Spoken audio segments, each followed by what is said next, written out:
Okay. Good afternoon, everyone, and welcome to today's webinar hosted by NISA Global. Today's webinar's feature is on the US and the EB5 program.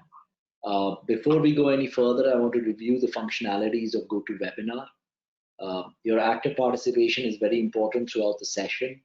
We will put everybody on mute to avoid any background noises that may distract others from listening to the webinar. Throughout the presentation, someone on the staff will be managing the chat functionality, and you can enter your questions and comments in the chat box, and we'll be happy to answer them during and after the session. Well, good afternoon, and we're just waiting for a minute or two for a few more people to join in, and then we're ready to go. But just to introduce the NISA Global Webinar Series. This is a weekly webinar series that we have started at NISA, focused on global investment immigration. This is held every Wednesday at 3 p.m. NISA Global today works with 27 countries and programs around the world. We have offices in India, the US, Canada, and Hong Kong, and we have partner offices in Dublin and in London, and soon coming up in Dubai. We super specialize in the world of investment immigration. I've been doing this for over 8 years. Our core team members and members of our newly constituted international board is going to have experience in the world of investment immigration of over 3 decades. So without further ado, let us begin today's presentation, which is on the EB5 program. Joining me on the webinar today is my partner, Mark Haseman. You can see him on the camera. Mark's from the United States. We've been working together now for about 8 years, over 8 years, and we started off with the US EB5 program. We've done over 300 cases under this program to date, and we'll get into our track records during the course of this presentation. Mark's background is that he's from the real estate development world, and he has been in Asia, coming to Asia since the early 90s, doing golf course development around Asia, Europe, and North America for one of the foremost golfers in the world, Jack Nicklaus. Post that, he did 2 of his own developments in the US, both signature Nicklaus courses, one of which is where he lives when he's back at home in America. Otherwise, he's mostly based here in India. So let us begin today's webinar on EB5. Today, the topics that we will cover today are the program and the overview of the program, the process, an important aspect of EB5 called the Child Protection Act, which we'll get into, visa backlog and retrogression, something that India saw and then unsaw, and we foresee it coming again in the near future. We will then get into the regional center model and talk about 2 projects that we have. One is in California, the other is in North Carolina. And then Mark will talk to you guys about the direct EB5 model, some very interesting projects that we are putting together, that we've done and are putting together for direct EB5. We will talk a little bit about the documentation that we have for EB5, and then Mark and I will have an open discussion about the EB5 and our experience with the EB5 program over the last 7-8 years. So just to kick off, the US, the #1 destination of choice for people around the world for their place of migration. We are going to turn off our cameras now and to save bandwidth and ensure the focus on the presentation slides. And we will rejoin with video right after our presentation. So, the United States, the #1 destination of choice for most people around the world looking at immigration. Well, NISA works with 3 or 4 different programs in the US. The EB5 is one that we work with. We also work with the L1 and the E2 visa program. So today, our focus of discussion is going to be on the EB5 program. And of course, we work mostly in the 900,000 or the targeted employment area, rural area, EB5. So, what is the EB5 program? Well, it's been around now for 3 decades. It started off in 1990, inaugurated by President Senior Bush. Was initially designed as an investment program that required you to create jobs. So while certain other countries around the world at that time had started off investment programs that were more into government bonds and investments, the US decided that they want to bring foreign direct investment into the United States that creates American jobs. Today, the program has changed. There are two ways to do it. What is called the direct EB5, where the way that was originally designed, and the regional center EB5, which was introduced in 1992 and has continued thereafter. The program requires the investor or each investor to create 10 full-time jobs. The job calculation is different for direct investment and regional center investment, and we'll just explain that. Essentially, the primary difference is that for a direct investment, the jobs need to be 10 full-time W2 payroll employees for a period of lot less than 2 years. You cannot count part-time or full-time equivalent jobs. They have to be payroll jobs. Under the regional center methodology, the USCIS has prescribed an econometric model called RIMS2, which takes into account the total spend on the project and takes out an economic impact value of the project, which leads to the calculation of the jobs that include both direct jobs, indirect jobs, and induced jobs based on the formula of the model. The W2 jobs or the full-time jobs can be added and can enhance the number of jobs that are created by a regional center project. In both cases, if the investment is located in a qualified TEA or a rural location, the investment amount today is at 900,000. If it is at not TEA location, it's at 1.8 million. For most people that have seen EB5 earlier, this used to be $500,000 and $1 million, but effective November 2019, this investment amount has been increased to 900 and 1.8 million, and the definition of the TEA has greatly been changed. And today we are proud that we are associated with two of our projects that were both TEAs before and continue to be TEAs today, even after the change in the TEA rules. Well, what is it? In a nutshell, the program is pretty simple. It requires a qualified project or an investment and a qualified investor. When I say qualified project or an investment, you need to define the business plan, show how the jobs are being created, show all the investment documentation, etc. There is a standard sort of package that you need to put together for any project to qualify, whether it is under a regional center project or a direct project. For regional center projects, especially, there is an approval that you can get for the project, which is pre-approved by USCIS that the project meets and complies with all the requirements of the EB5 program. This approval is called the exemplar. Both the projects that we are working with today are exemplar approved. We have mostly worked with exemplar approved projects to date. Then on the investor side, you just need to qualify the investor and family. There are two sets of documents that are required. The one is mostly biometric documents that are required. And the second and the most important aspect of an EB5 application is the sources of funds and the documentation around the ownership of the funds. EB5 requires that the funds must belong to the investor. And the proof of ownership and the onus of proof of ownership is on the investor. And this is the most important aspect in an EB5 application. The investment qualifies the investor's spouse and all unmarried children under the age of 21 at the time of application filing. Well, the process, it is a US process. It is pretty complicated and involves many steps and missteps that can come along the way for people that are uninitiated or are not sufficiently knowledgeable about the actual process and timelines. The first step is called the application being filed. This is when you take the project documents, you take the investment documents, you take the sources of funds documents and the investors documents and put together a petition and file what is called the I-526 application. The adjudication of this I-526 application can usually take anywhere between 18 to 48 months. When Mark and I started off working in the world of EB5, we used to get adjudication in 6 to 9 months. Today, it's taken us 2.5 years. We have applications that are pending for that kind of period of time. etc. But nothing to be worried about. It's just that USCIS is slow at processing these applications.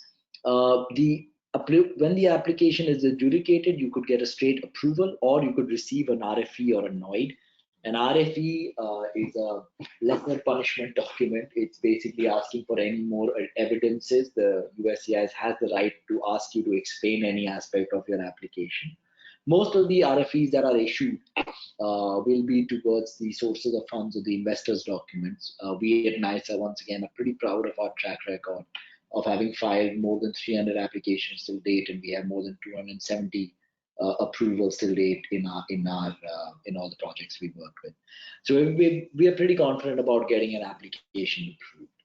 Once the application is approved, the file moves to what is called the NVC, or the National Visa Services Center, for processing of the conditional green card. This can happen in two ways. If you are located in a foreign country, so if you're a resident here in India and you do EB5, you will get a consulate interview. This usually takes about 2 to 3 months after NVC to get you a visa date if the visa date is current. Effectively, once you arrive at the consulate, there is an interview process. They verify that you are, who you claim to be. They may ask to cross-check any of the original documents that were copies of which were submitted as part of the application. Usually, this is mostly a procedural step, but the assumption in the US immigration side is that they may have not seen this applicant before. They may not know you from anywhere. You may not have stepped foot on the US, so it is their first point of contact for the immigrant in physical, physically in person. This does require a medical test and a police clearance certificate for any country where any member of the family has lived for more than 6 years after the age of 16, except if the country is the US. The other way for getting this is if you're in country in America, you go through what is called an adjustment of status. If you're on a student visa, if you're in a H-1B visa, etc., you go through what is called adjustment of status. In this process, you are first issued an EAD card, and after that, there is the issuance of the conditional green card. If you go to the consulate, you're first issued an immigrant visa. This visa allows you to enter the US for 6 months, within the next 6 months, at which point of entry, you're processed in as an immigrant, and you're issued your conditional green card when you're inside the United States. Once you are on a conditional green card status, you can then file for after 21 months, you file the next application, which is for the removal of condition or the fulfillment of condition, where you say that basically I've completed my commitment, put in the money, my investment has created the jobs, here's the evidence, and you file what is called the I-829 application. This again takes a long time at USCIS to adjudicate, 12 to 18 months, pretty normal, at which point of time you get the permanent green card. There is an extension because the conditional green card that is issued is initially only for a period of 24 months. So once you file prior to the expiry of your 24-month conditional green card, there are certain other applications you move for an extension of your status because your permanent green card will take another 12 to 18 months to come through. Again, procedural stuff just takes time. And once you've entered, once you get on the permanent green card status, the green cards for 10 years at a time, and you can continue to roll it over. There are conditions to be maintained for you to maintain the green card. You cannot go out of the US for more than a year, otherwise it is automatically considered to be an abandonment of your green card, etc. And at a point which is about 5 years after you started off on a conditional green card status, you can apply. You're eligible to apply for a passport. So, like I said in the beginning, dependent children can be included until the 21st birthday. So if your application is filed prior to your child's 21st birthday, the child is included. But at the same time, the rules say that the child also needs to be 21 or under at the time of NVC processing. So in other words, just going back to the previous diagram, if you file your application, your child is below 21, that's fine. But after approval and when it reaches NVC, and the green card application is moved to get you the conditional green card, the child must still be 21. But given that it takes 18 to 48 months to get this adjudication, how does that work? If it's 21-year-old, 20-year-old files, that's included, but will definitely be more than 21 by the time the file reaches the NVC. So does the child age out? No. There is an act in America called the Child Protection Act. Under this act, your child's age is frozen for immigration purposes at the time of application filing, and it unfreezes when the application is approved. So a 20-year-old, when if you were to apply going back, when your application is filed, your child is 20, and let's say it takes 2 years to get the application approved. Your child is now 22, technically by calendar age, but for USCIS migration age calculations, the child is still 20. And therefore, when the file goes to NVC, your 20-year-old will also be included. There is only one risk factor that comes into this, which is that if the green card availability is not current and you are not able to file with the NVC your next step application, then your child's age does start to tick after your application is approved. This is a phenomena called visa retrogression, which, as you can see from the diagram that I've tried to justify to simplify, is a fairly complex calculation. Essentially, what this means is that if your application is approved, your file goes to NVC. If the visa date available for the country, and this goes by country of birth, is not current or is not available immediately for your application, you might have to wait for NVC processing. But during this waiting time, your child's age is ticking forward, which is where the risk comes in that your child may thus cause 21 before your file actually moves into NVC. Okay. Right now, the good part is India did see retrogression, but now at the moment there is no retrogression in India, so we don't expect this to impact applications as we go forward until India again goes back into retrogression. What causes this visa retrogression or visa backlog? Well, it's a rule that is very peculiar in the US only. It's the only country which this rule, which has a rule, which is a 7% cap per country for each category of visa. So there are 10,000 green cards available under the EB5 category. That makes 77% or 750 or 775 visas per year available for India. So India went into visa retrogression, but last year right now there are only 50 applications that are pending for green cards at NVC, and India has not even used up 500 visas for this fiscal year, which ends in September 30th.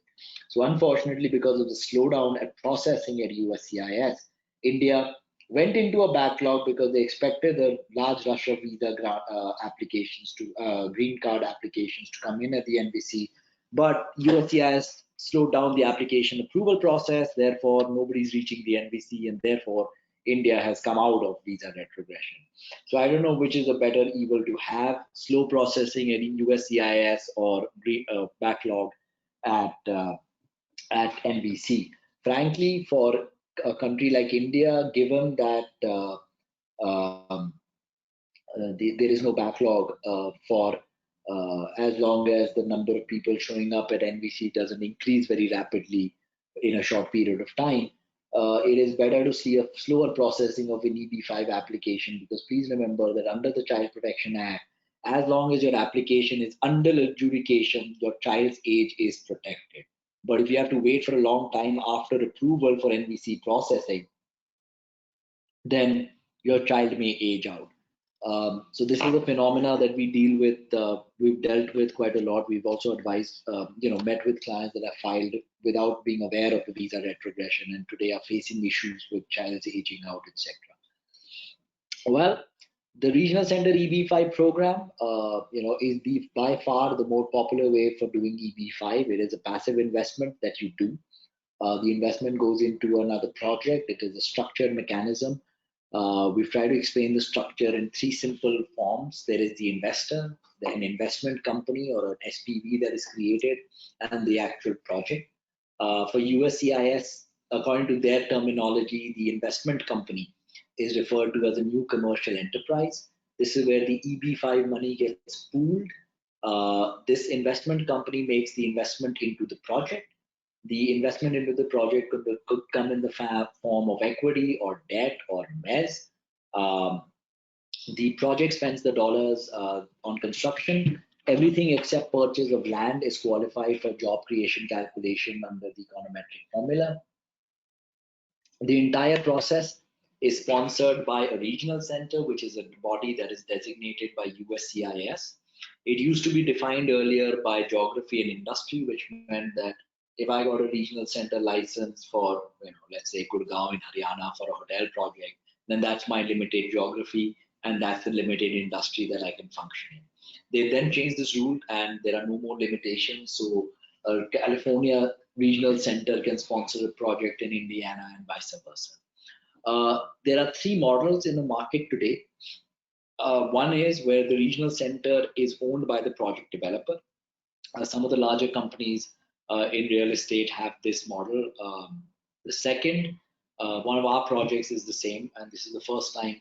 We've always found this model, and we'll explain why in a slide later, to be slightly riskier, although we are today doing a project in this field.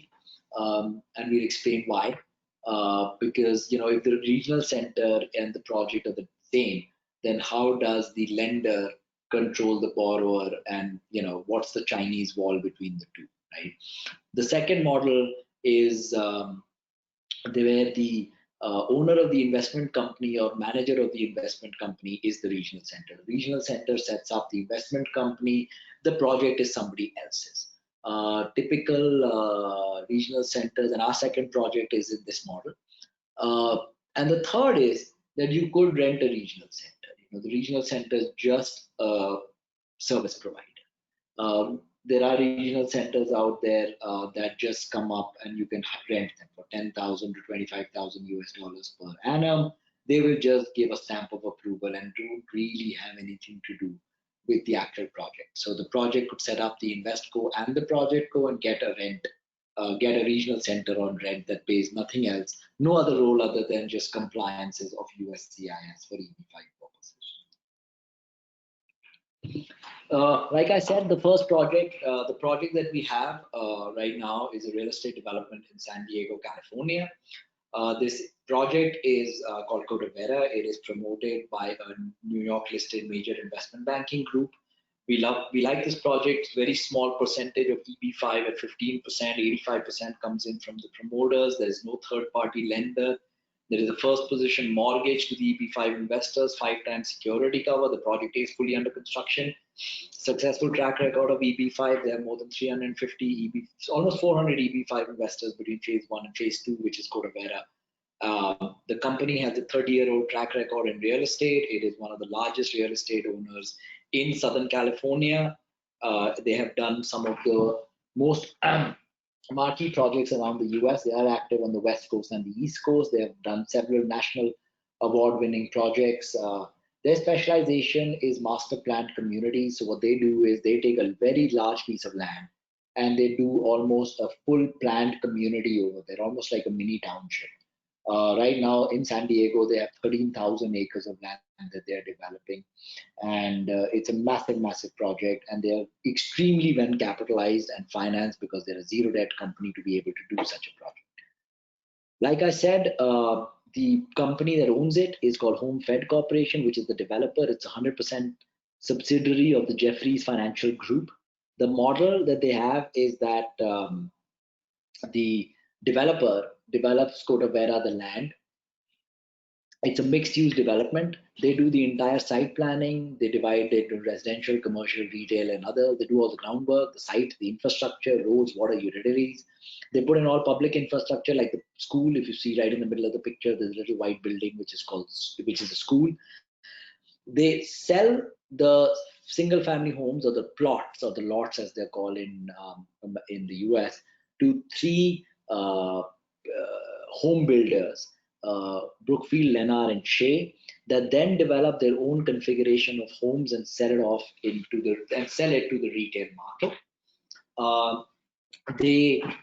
Brookfield is part of the Brookfield Financial Group. It's another major financial group in the US, and major home builder. Lennar and Shea are publicly listed and the largest privately owned home builder in the US. HomeFed is, as I said, the largest and pretty much the only landowner now left in that part of San Diego, California. And that makes every plot that they have of extremely high value, as they're the only ones that the home builders can buy lots from to develop. Now, the model, like I said, is that HomeFed owns both the development company as well as the regional center and the investment company.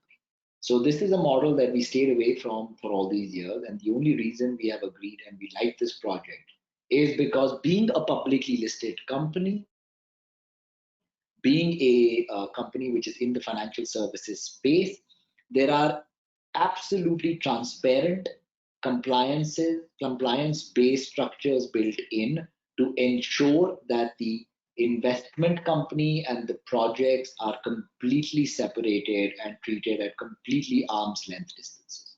And this is the only EB5 project out there which is reported, the performance of which is reported in quarterly reports to the Securities and Exchange Commission as part of the quarterly filings as due for any listed company. This makes it an extremely transparent and secured EB5 project and an EB5 investment opportunity. We've done several investors into this project now, and we actually have a couple of them going in right now. The Expirated EB5 project. Yes, this is something that we brought to India in January of 2018. We had some of the earliest investors going into this project. This is the Tryon Equestrian Center in Tryon, North Carolina. It is an equestrian-centric multi-use development. It is built, it's operational, it's profitable. People have come across this project. All our competitors have shot down this project. I can tell you that NISA has 60 investors, 60 approved, 40 on conditional green cards. The rest is waiting for their consulate processing, which is suspended due to COVID, or on their E80 statuses in the US. We've also had an I-829 file this week, and this is a project we started marketing in January of 2018, and our first investors went in March of 2018. What is Expedite? Expedite is a special status afforded to certain projects that are of national interest to the US. This project has been approved by USCIS for expedited adjudication. Going forward, we expect a 6 to 12 months adjudication timeline for our I-526 application. We've seen faster. I don't want to promise faster anymore. USCIS has slowed down. But I can tell you from our track record, we've got approvals in 35 to 60 days in this project. If anybody wants to learn more about expedited EB5, we're happy to answer any questions that you may have. NISA has been doing EB5, like I said, for a while. We've done 3,300 plus applications. We have 272. We have only 28 applications that are pending for approval. So the rest are approved. 150 plus are now removal of conditions are filed. More than 50 investors have been paid back, and 40 investors are ready to be paid back in 2021. So now we're going to talk a little bit about the direct EB5. I'm going to ask my colleague, partner, Mark Haseman to take over, and I'll just operate the slides and walk you guys quickly through the EB5, the direct EB5 program. Mark? Okay, thanks, Pankaj. I'm also going to turn off the camera, but I just wanted to show my face again so you could see what's behind the voice. The direct EB5, when USCIS, when this program was first conceptualized back in 1990, the idea was more of a direct EB5 program, the idea being to help foster international relations and so forth, as well as stimulate economic activity and job growth in the United States. So, but the idea was to try to encourage business people to come over and start businesses in the United States that would create jobs. It was extremely complicated at the time, and because you had to have a business plan, and we'll get into that. But that was how EB5 really started. And then, as Pankaj has just done in wonderful detail, described how the regional center then came along, that took kind of a lot of complication out of this for people that wanted a more passive investment. They had the money, they wanted to make the move, and they were happy to create the jobs, et cetera, but they weren't going to maybe operate a business themselves. That just wasn't in lifestyle game plan.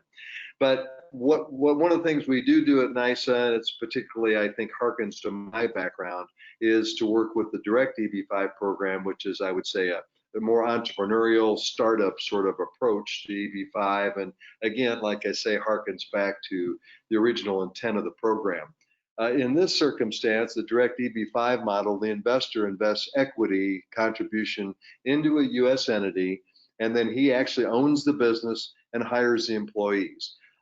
In the regional center model, you'll remember Pankaj mentioned that there's a job creation enhancement, and that there's an economic study that gets done, and they don't look just at the jobs that are actually hired within the project itself, but also other impact sorts of jobs, like the suppliers of materials, or the contractors, the construction work, et cetera, of the business that's being built. In the direct EB5 model, we can only count the actual employees that are created within the business that is done.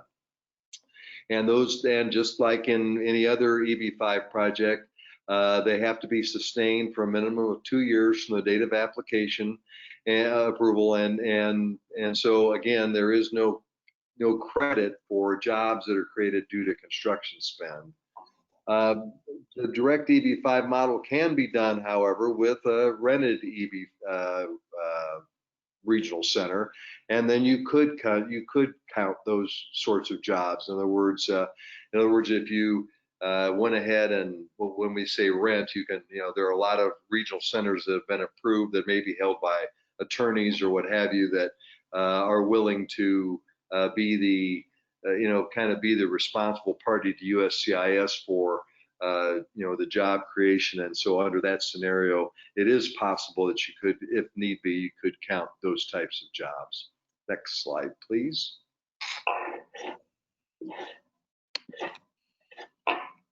NISA's EB5 direct services, there are kind of a couple different ways we can do this. We've had clients come to us that have a specific idea in a specific location, and they really just need help in how to approach USCIS, how to structure the thing so that it will work for immigration purposes as well as for the business they intend.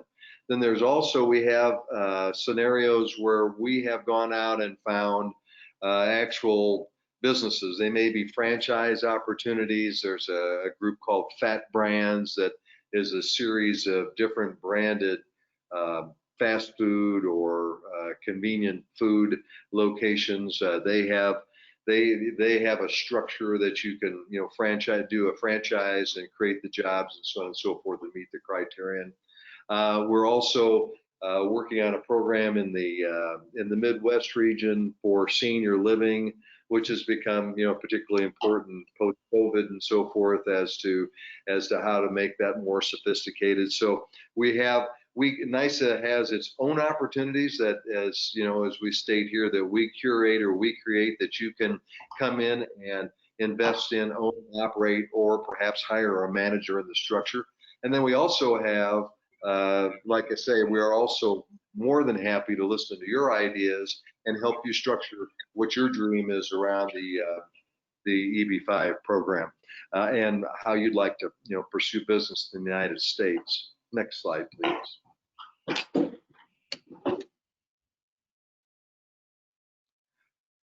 So if it's for your own project, let's talk about some of the services that we might provide. Obviously a business advisory, which would, I think, just be everything that has to do with marketability, financeability, feasibility, all those abilities, and help you in really thinking through what it is you want to do. We can help you find, negotiate, and finalize terms with the best suited consultants for feasibility studies, for business plan writing that is particular for EB5, and EB5 business plan is different from a normal business plan because it's very employment focused. And also we can certainly help with bringing you people that can help you with investment documentation. We can help you find, negotiate, and finalize the best suited regional center for rent, for if you decide to go the rental regional center route. And one thing that we're particularly strong at is actually taking you through the EB5 qualification immigration process. We're probably in touch with, I would say, with the top tier, best quality, flawless approval record attorneys, immigration consultants in the country.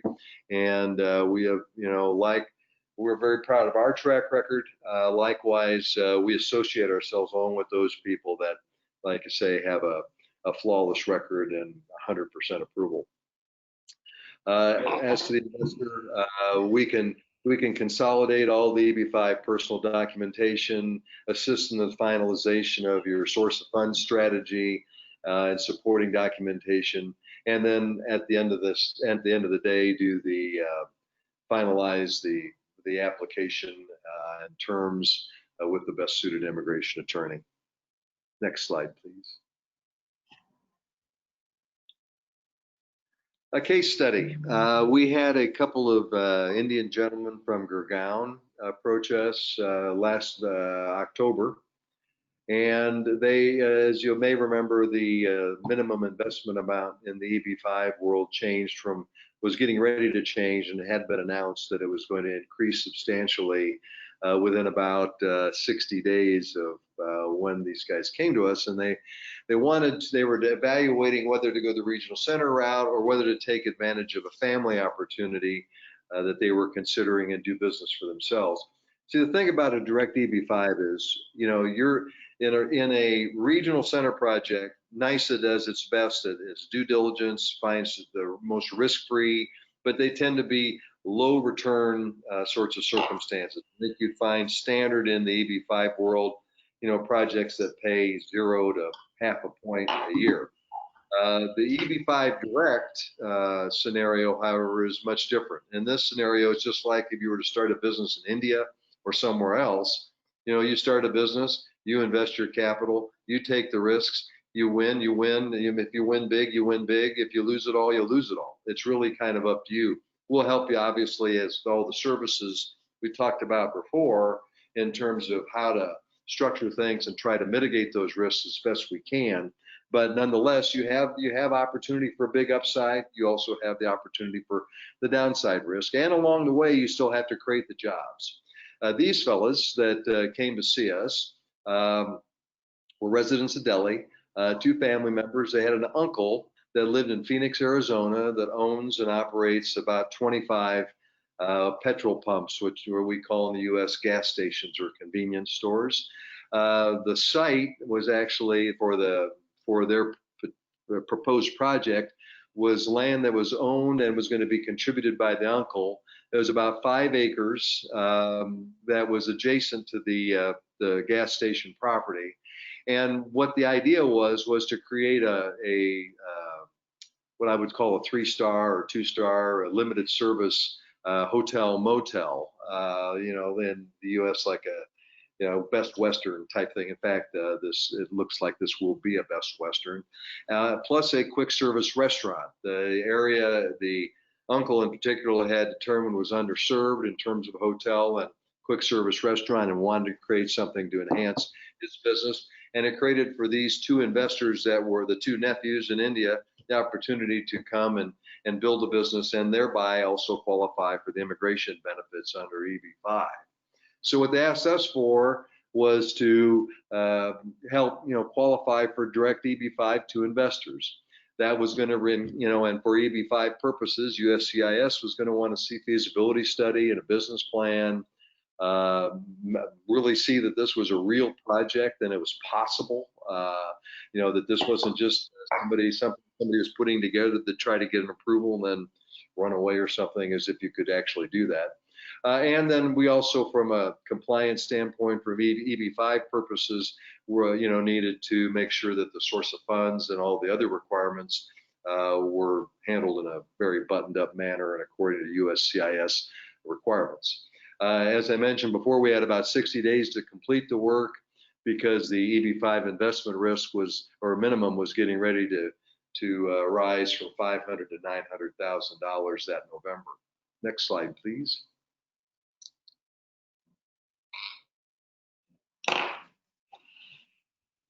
The project, by the way, I skipped through that slide a little bit fast, was to be located about 2.5 hours from Phoenix on the way to Los Angeles. So it was kind of a what we would call a rest stop or roadside stop, small town called Quartzsite, Arizona. So just to kind of go through this from a case modeling or a case study viewpoint, the situation was the investors were interested in EB5 but wanted to pursue direct route given opportunity with their uncle.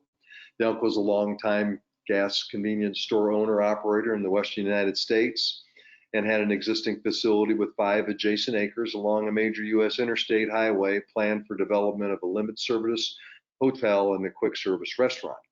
The requirements were submit USCIS qualifying direct EB5 application within 60 days and produce the EB5 business plan focusing on job creation, feasibility, submit the standard immigration paperwork, etc. The deliverables, recommendation, solicitation, retention of all required consultants. In other words, these guys here, they didn't know who to talk to about feasibility studies that would be something that a business plan writer would respect, that would be something, because they had to actually go out and find real franchises to talk to.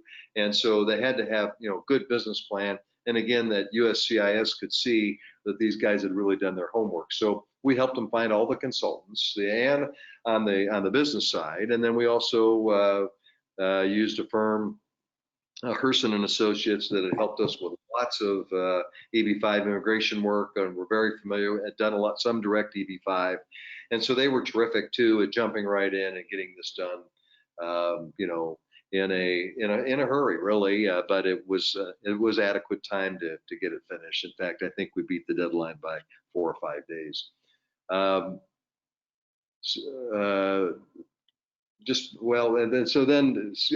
Skipping forward, let me just say, go back just one slide there, please.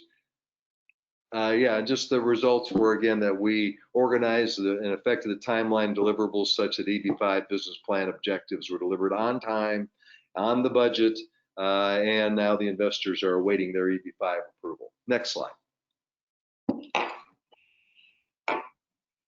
Okay, NISA and AVS. AVS is an assisted living management company that we're working with in the Midwest. It's called Ambassador Veterans Service, and the idea is to identify an opportunity to create and manage facilities that provide senior care and or assisted living all the way up to full nursing care in and around Indiana and the United States.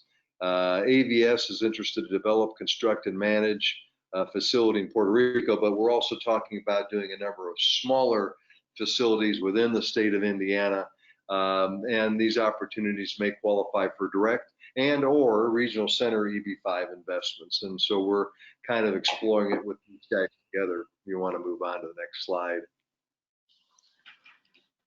Basically the structure, the project site, would be the idea of the investor own the land and the facility and distribute the profits for capitalization structure. AVS would operate and manage the sites and receive a management fee for doing so. And our services would be to create the business model, pretty much like we did for the Quartzsite project, do the site discovery, feasibility, the capital structure, EB5 documentation, business plan, and then assist with the development and the exit strategy.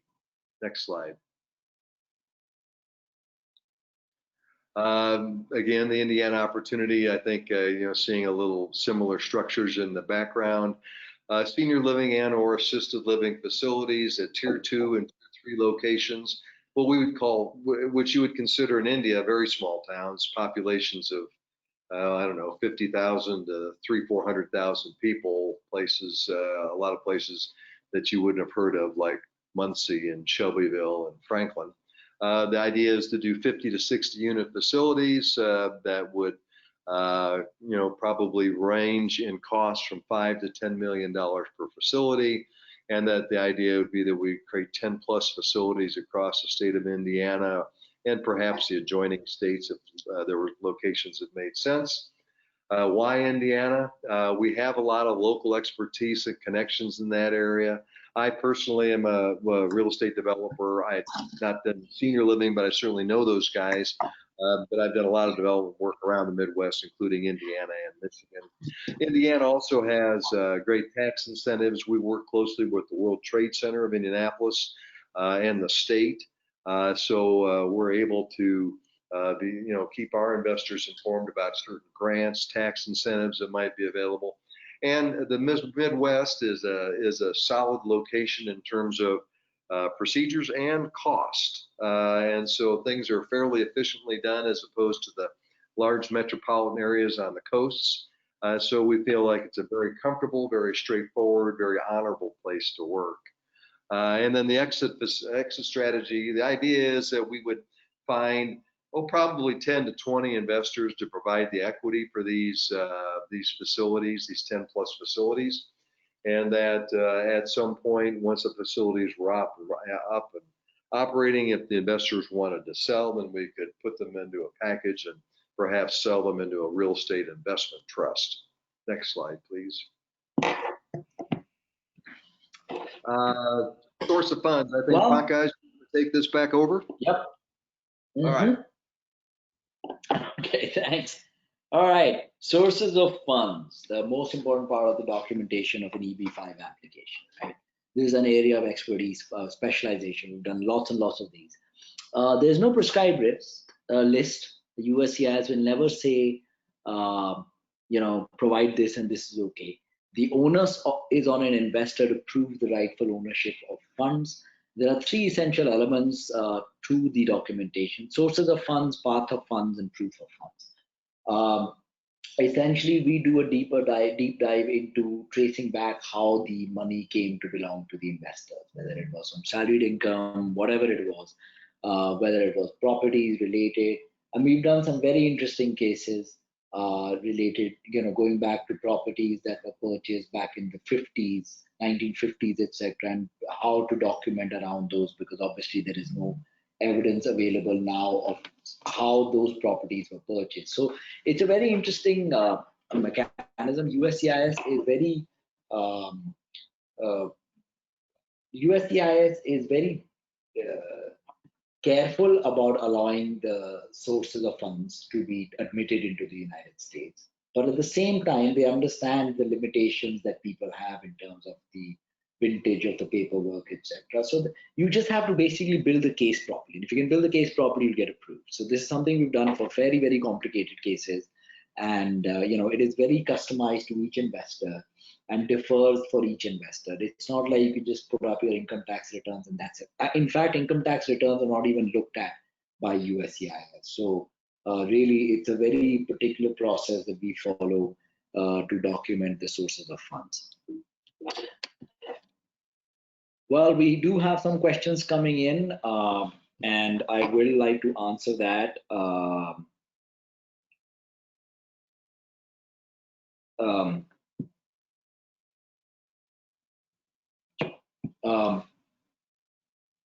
We'd like to discuss the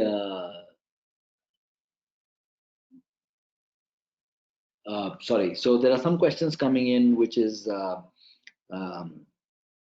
I'll just answer, and then there are some questions that are coming in which are very specific, because there are some people that want to know something in particular about their particular circumstance, etc. So I will get back to these people, to everybody who's posed those questions on an individual basis. I don't want to discuss this in an open forum. So what are the milestones for an investment for EB5? Well, the primary milestone really is the creation and documentation of the jobs. So once your application is filed, your funds must remain invested, and you must get your documentation. You must be able to document the 10 jobs that are created around it. So really, the only milestone that USCIS looks at is that you continue to remain invested till such time as it is required, which is till the filing of the 829 application, and that the requisite jobs are created. Okay, sorry, we are getting close to running out of time, so we do want to do a little quick chat up with Mark and myself. So Mark, I request you to turn the camera back on. And EB5 has been an area that has been of particular interest to us, and for a few years now. So there's this beautiful picture that you see on your screen right now. Mark, do you want to tell us the story behind this picture and where this is and what this is and what you did to get to this place? Sure. You're looking at a golf hole that was built on what used to be a metal fabrication plant and a heavy industrial site. It's along the Paw Paw River in southwest Michigan. This is actually part of a golf course that was the centerpiece for our first EB5 endeavor, which was the Inn at Harbor Shores. And the concept was to take former industrial land and recreate a green space and recreate resort activity where there used to be heavy industrial activity, the jobs having moved away. Also, the main objective of the project was economic development for the city of Benton Harbor, Michigan. And a big piece of that was job creation, because the unemployment rate in this particular location was running right around 25%, which in the United States, even by COVID standards today, is extremely high. So this was, I guess, I would have said was the ideal spot to try to do an EB5 opportunity that became the Inn at Harbor Shores, and ended up I think have a job impact of more than 400 new jobs in the area. And we had I think 36 investors, Pankaj, or 37 investors, all of which 38. got their green, all 38. Of which got 38, all of which got their green cards, and are in the right now. Yeah. Pardon me? They've got their 829s are filed, and This was a hugely successful project, and Pankaj just put an early rendering of what this was going to look like. The early plan called for a hotel on the left, and then a group of condo buildings to the right. The condo buildings, that idea changed, but I think we've got a slide here that shows what the final product is. Yeah, so our project was really in the hotel and the marina that you see. And the developer had plans to build apartments or condos around it. But the EB5 project per se was the hotel that you see on the leftmost and the marina you see with the boats parked. Okay? And so this is a project that was in 2013 and 2014. We had 38 investors that are all approved, that are all sitting in their green cards in the US. And the 829s are filed, and this project is up for starting to repay the investors in 2021. This is a picture when Mark and I last went there, which was obviously pre-COVID last year. And we do an annual trip to this place to meet with the hotel developer and the owner to see how the project's progressing. So if you see on the left picture, that's the marina, and the right is the building view from the parking lot in front of the building. So the hotel's built, it's running. We went in October or November, Mark. It was October, I think, right? This picture, so you can start that it was beginning to get a little cool, and it does have heavy snowfall during winter months. So it was beginning to get cooler at that time. Here are some pictures of the room. That's Mark. Me taking the picture of the boardroom with Mark still standing there in the background with the guy, with the manager of the hotel and the team from the developer side. One of the hotel rooms, we stayed there. So this is getting ready to refund. We're very excited about this project. We go there every year. So we visit all the projects that we work with, keep a regular update on the EB5 investment and the status of the investors. Okay, well, that's it for today. Thank you so much for joining us today on the presentation on the EB5 investment program. NYSA Global brings its weekly webinar series on investment immigration with a specific country of focus. Please watch our emailers for the topics for each week and our calendars for the topics that are coming up. We appreciate your time and interest in the investment immigration world, and we request you to kindly circulate our information about the weekly webinar series to any friends and family that may be interested in this space that we could serve.